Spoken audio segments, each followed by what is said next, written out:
Hey guys, so here is my finally long-awaited FAQ video.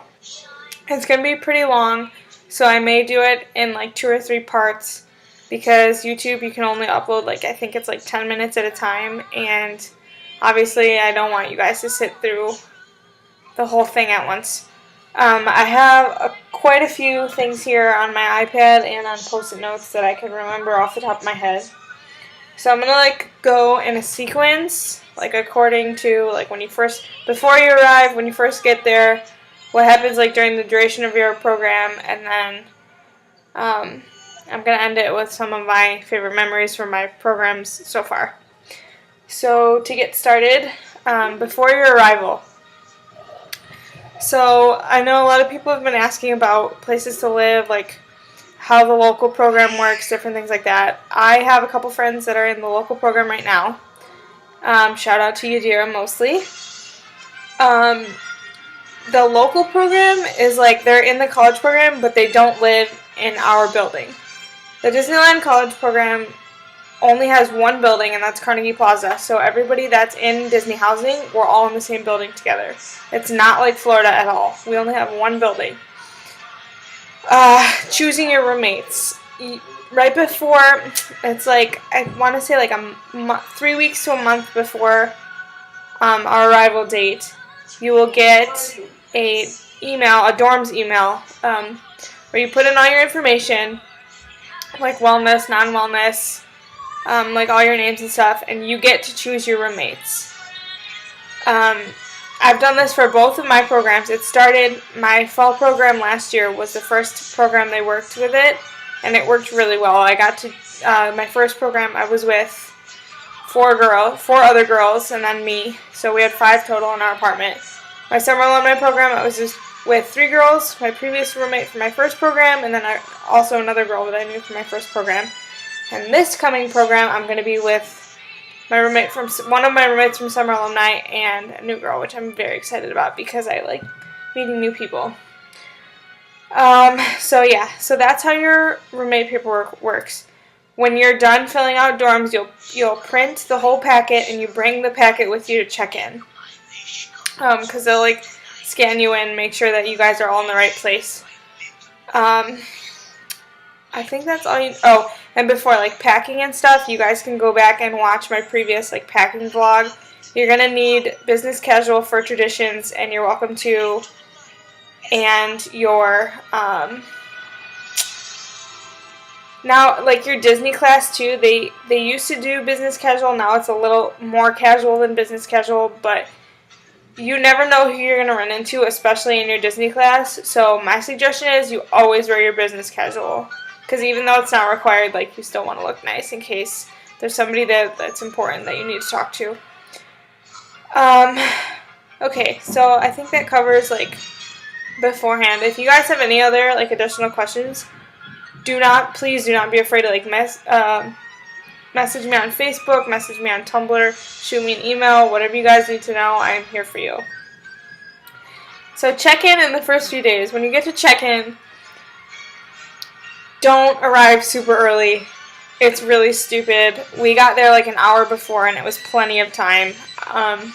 My suggestion is you meet up with your roommates beforehand and then you all get in line together. Because if you're in line together, it makes the whole thing go by a lot quicker.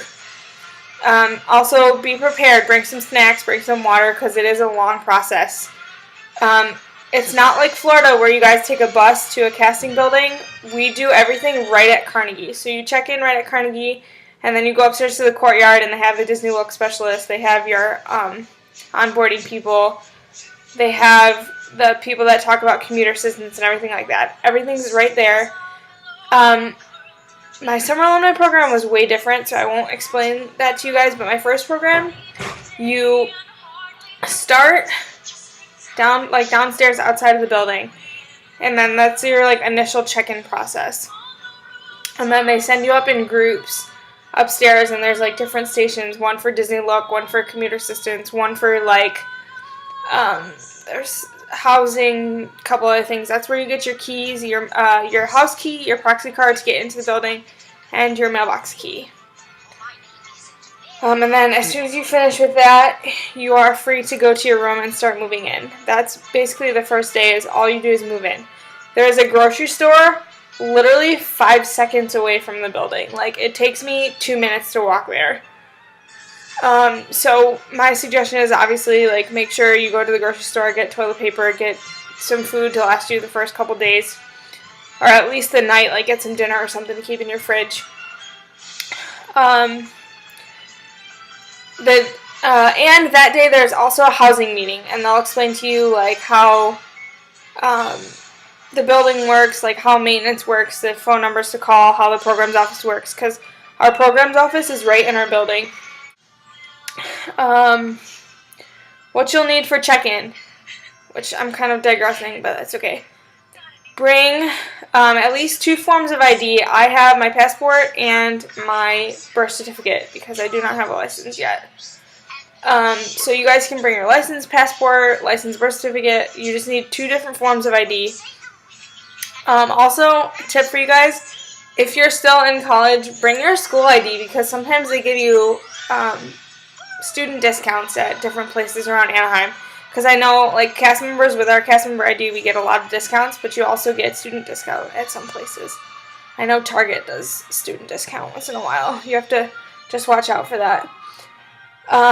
Also, make sure at check-in, I kept all of my important papers because I have, like, medical paperwork, so those people with medical, keep all of your stuff together. I brought this giant envelope and a folder, and it helped so much. I put everything in there that I needed, and then whatever they gave me that I needed was also in there. So that's a good tip for you guys. As far as everything else goes, the first few days. So your first day is basically check-in and move-in and your housing meeting. Then there was a day in between where we got a day to ourselves. So my roommates and I we went shopping for the apartment at Target just for like essentials, and then we had a meeting at Team Disney Anaheim, which is like your welcome to the program meeting, like welcome to Disney, kind of right before like a couple days before traditions. So then you have and that one you can dress casual for, you don't have to dress up. And then you have your traditions class, and they split us up into like 3 different days. So some people have traditions the first day, second day, third day, whatever. So you go through traditions, and at the end of traditions is where you get your name tag, you get your ID, and you find out your work location. They give you a little pamphlet, and it tells you your schedule for it's your onboarding pamphlet. It tells you your OJT, which is on-the-job training schedule, and then if you work in California Adventure like I do, you will have a California Story class, which is basically traditions but for California Adventure. So if you work in California Adventure, you take traditions and you have California Story. Usually they're right next to each other, so like a Saturday would be traditions, Sunday would be California Story. And then you have your like welcome to, which is your welcome to your role. So whatever role you are, like I'm quick serve food and beverage, so I go to my welcome to foods class, which I've done 3 times already, but you know, it's okay. Just a refresher for all of us alumni. So you do that, and that's all, like I said, business casual. Girls, make sure you wear comfortable shoes, because it is a lot of walking. Traditions, you take a tour of Disneyland, and then California Story, you take a tour of California Adventure. And then, as far as your on-the-job training, if you're in food and beverage, or I believe it's custodial, we get free shoes for our roles. So at the end of your welcome to class, they'll take you to the part of costuming that gives you, issues you your shoes, and you get your shoes for work. The rest of you guys, I believe you're responsible for supplying your own shoes. Your on-the-job training is pretty straightforward. You just need to learn military time and make sure you are on time.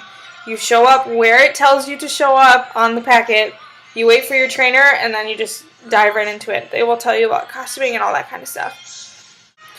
Okay, so one thing I forgot to mention before I end this and move on to part 2. A lot of people have been asking me this on my Tumblr and on Facebook. It's how much money should you bring with you at the start of your program? Let me just say this. The more the better, just in case. Don't go crazy. I had maybe $300, $350 for the first week or so because your first paid day is traditions. You get paid a full 8 hours. They show you how to clock in, clock out. You get paid for traditions. If you're working California Adventure, you get paid for California Story. You get paid for Welcome To. Those are all paid days, but they don't usually happen until like 4 or 5 days into your program. So you're gonna need money to get food, to like do fun stuff with your roommates, go apartment shopping if need be. So like $300 was enough. It was plenty, because I went and I got the basic essentials for the apartment, and then I got groceries and. Another tip though for roommates is talk about shared stuff like butter, milk, bread, and make a schedule who's going to buy what when. So much easier, save so much money and so much room in the fridge, because our first program we had like 4 gallons of milk, and we don't need 4 gallons of milk for 5 girls. So there's that. Sorry, this is all over the place, but yeah, so like $300 was plenty. Don't worry about going crazy. Find fun stuff to do. Just take a walk around Anaheim. Find free stuff to do. There's, look at all the little shops that are right on our street. And Thursday's the farmer's market. You don't have to buy anything. Just go down and walk around and talk to people. That's what we did. So, take a walk to the grocery store. Take a walk. There's a Jack in the Box right there. Just different stuff. So you don't have to go crazy and bring obscene amounts of money with you. Just enough until you get your first paycheck. And I will talk about paychecks and things and scheduling and your work and everything in part 2. So I will see you guys there. There should be, I'll link it down here in the bottom of the video to part 2. So I will see you in part 2. Okay, have a magical day, guys. Bye.